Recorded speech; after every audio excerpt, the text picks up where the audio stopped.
지난 한 주간 또 우리 하나님의 은혜 가운데 지내셨으리라고 믿습니다.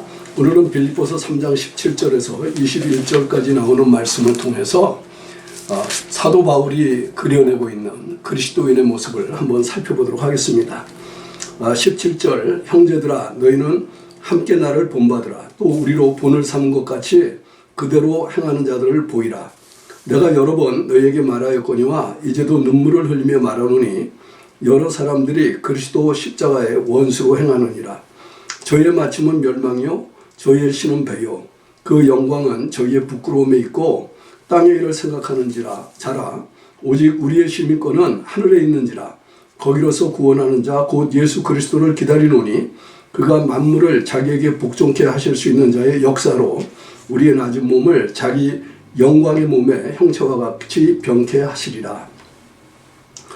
오늘 말씀은 우리가 지난 주일에 주신 말씀, 곧 우리 신앙생활의 궁극적인 목표가 몸의 부활에 있다라고 하는 것을 생각하게 하는 이 말씀의 연장선에 있다고 할 수가 있습니다.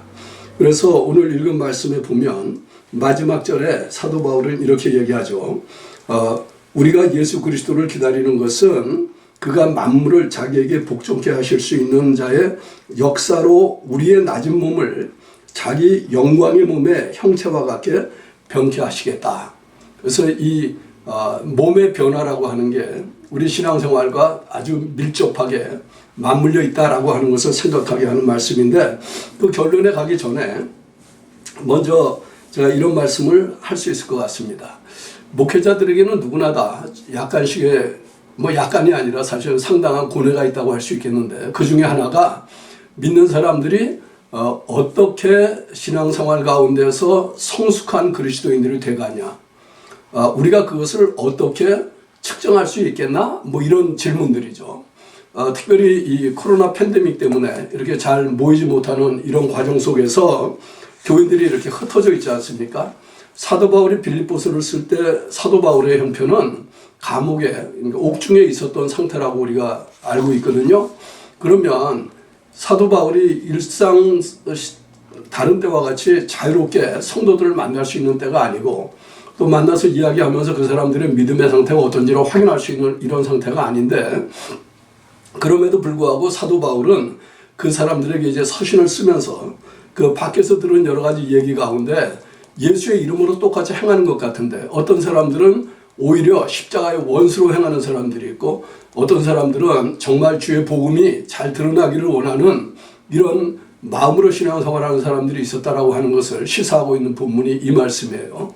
그러니까 옥에 갇혀 있는 사람이 밖에 있는 사람들의 형편을 들어서 짐작으로만 이야기할 수밖에 없는 상황 속에서 사도 바울은 정말 그리스도와 더불어 함께 사는 믿음의 사람들과 그렇지 않은 사람들을 구분하기 위한 표현으로 나를 본받으라, 이렇게 표현을 합니다. 너희는 함께 나를 본받으라. 그리고 그 나라고 하는 말을 그냥 개인적으로만 얘기하는 게 아니고 바로 이어서 또 우리로 본을 삼은 것 같이 그대로 행하는 자들을 보이라, 이렇게 얘기하면서 사도 바울이 예수 그리스도를 믿는 사람들, 같은 믿음을 가지고 있는 사람들, 이 사람들이 어떻게 그 십자가의 원수로 사는 사람들과 다르냐 하는 것들을 이 서신을 받는 빌립보 교인들이 바로 이해할 수 있도록 그렇게 제시를 하고 있는데, 오늘은 우리가 이 말씀 속에서 십자가의 원수로 행하는 사람들과 사도 바울이 지금 기대하고 있는 우리와 같이, 우리로 본을 삼은 것 같이 그대로 행하는 자들을 보이라, 이렇게 얘기할 때 같은 믿음을 가지고 사는 사람들의 모습을 기대하고 있었다라고 하는 말이니까, 흩어져 있어서 자주 만날 수는 없지만 그러나 사도 바울과 같은 믿음을 가지고 사는 사람들은 이런 일을 하는 사람들인데 비해서, 반면에 그리스도의 이름을 부르지만 그리스도인이라고 자칭은 하지만 그렇지 못한 사람들은 이런 일을 하는 사람들이다, 이렇게 이야기하고 있는 본문이 오늘 말씀입니다. 그래서 오늘 우리는 이 두 가지를 사도 바울이 이야기하고 있는 것 같은 관점에서 비교하면서 말씀을 좀 살펴보도록 하겠습니다. 특별히요, 이 사도 바울이 이야기할 때에 이 차이를 저희와 우리라고 하는 관점에서 이야기하고 있는데, 십자가의 원수로 행하는 사람들 19절에 보면은 이렇게 이야기를 하고 있습니다. 저희의 마침은 멸망이요 저희의 신은 배요 그 영광은 저희의 부끄러움에 있고 땅의 일을 생각하는 자다. 이렇게 이야기를 한 반면에 우리라고 하는 말을 할 때에는 우리의 시민권은 하늘에 있는지라 거기로서 구원하는 자 곧 주 예수 그리스도를 기다리노니 그가 만물을 자기에게 복종케 하실 수 있는 자의 역사로 우리의 낮은 몸을 자기 영광의 몸의 형체와 같게 병케 하시리라. 부활을 이야기하고 있는 것이죠.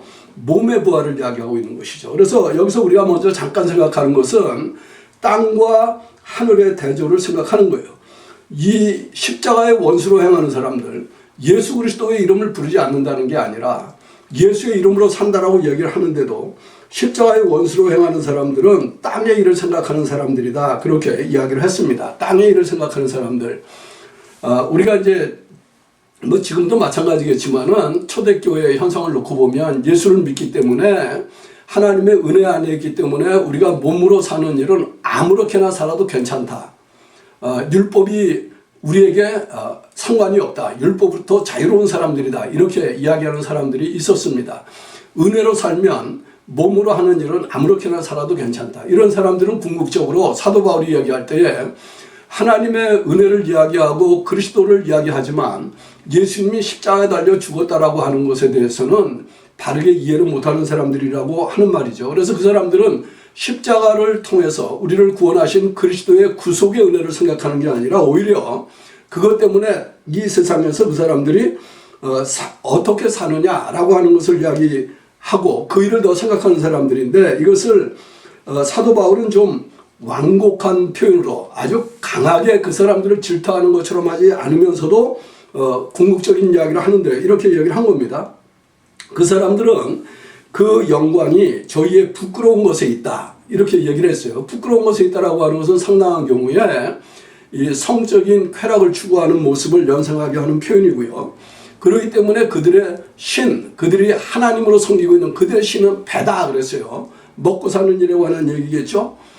이 부분들은 오늘날 우리가 삶의 현장 속에서 경험하는 일들을 놓고 보면 예를 들면 권력가들이 행하는 추악한 일들, 미국에서도 앱스타인이라고 하는 사람을 중간에 끼고 이 권력이 있고 돈이 있고 이런 사람들이 행하는 악한 성적인 타락에 대한 이야기들을 우리가 지난 몇 달 동안에 잘 들을 수 있는 이런 기회가 있었던 거 여러분들 아시죠?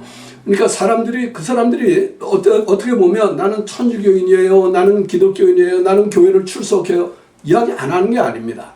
그러나 그 사람들이 궁극적으로 추구하고 있는 것은 이 땅에서 그 사람들이 무엇을 갖느냐, 무엇을 누리느냐, 무엇을 추구하느냐 이런 것들을 얘기할 때에 땅에 속한 것들 뿐이라는 거예요.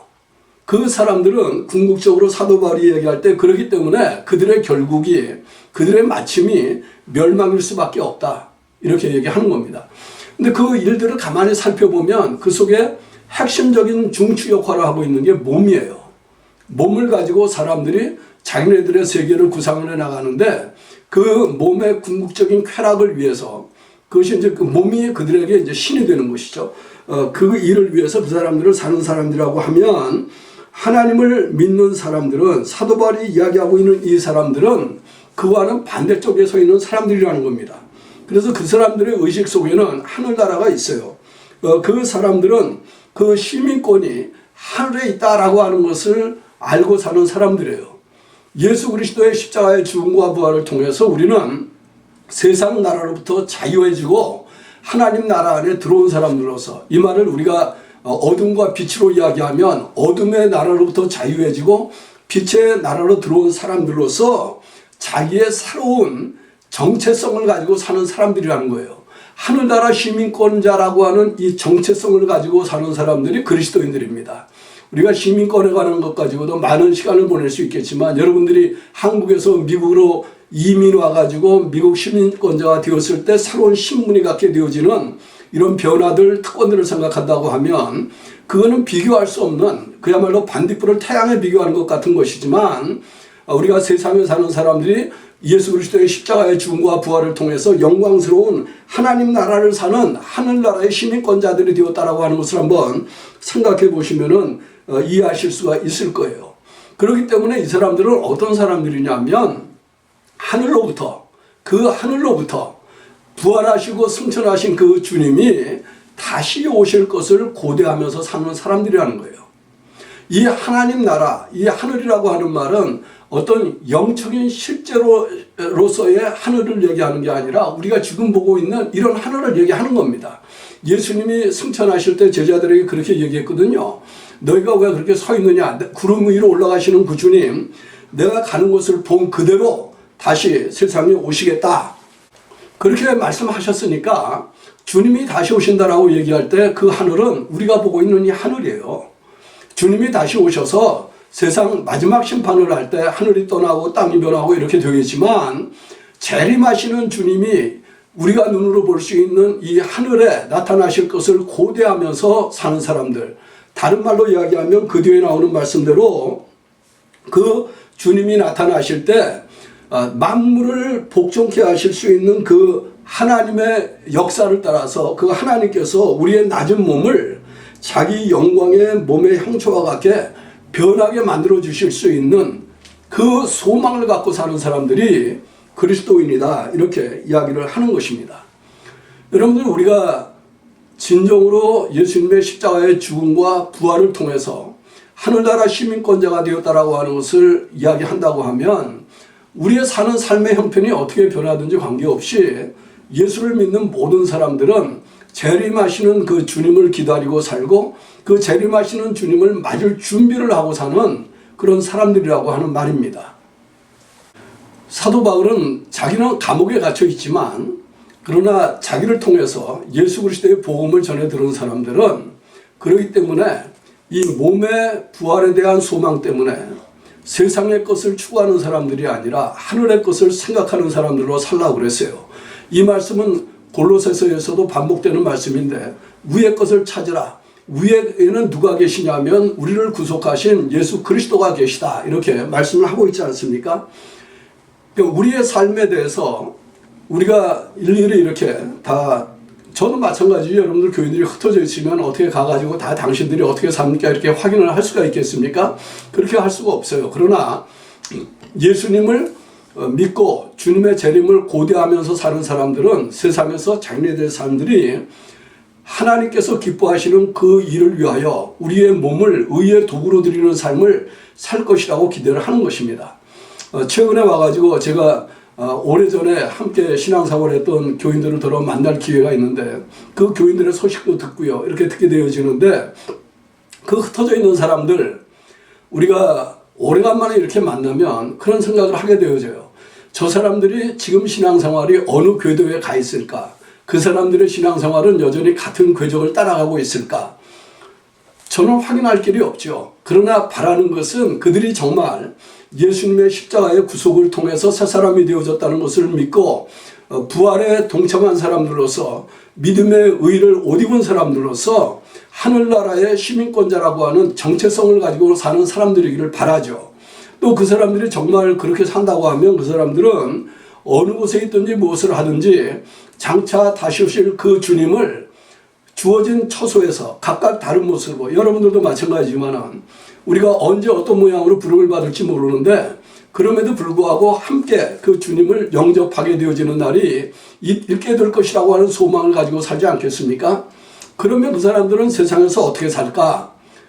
이런 말씀을 생각하면 예수님께서 교회를 신부에 비교하고 주님을 신랑에 비교한 장면을 생각할 수 있어요.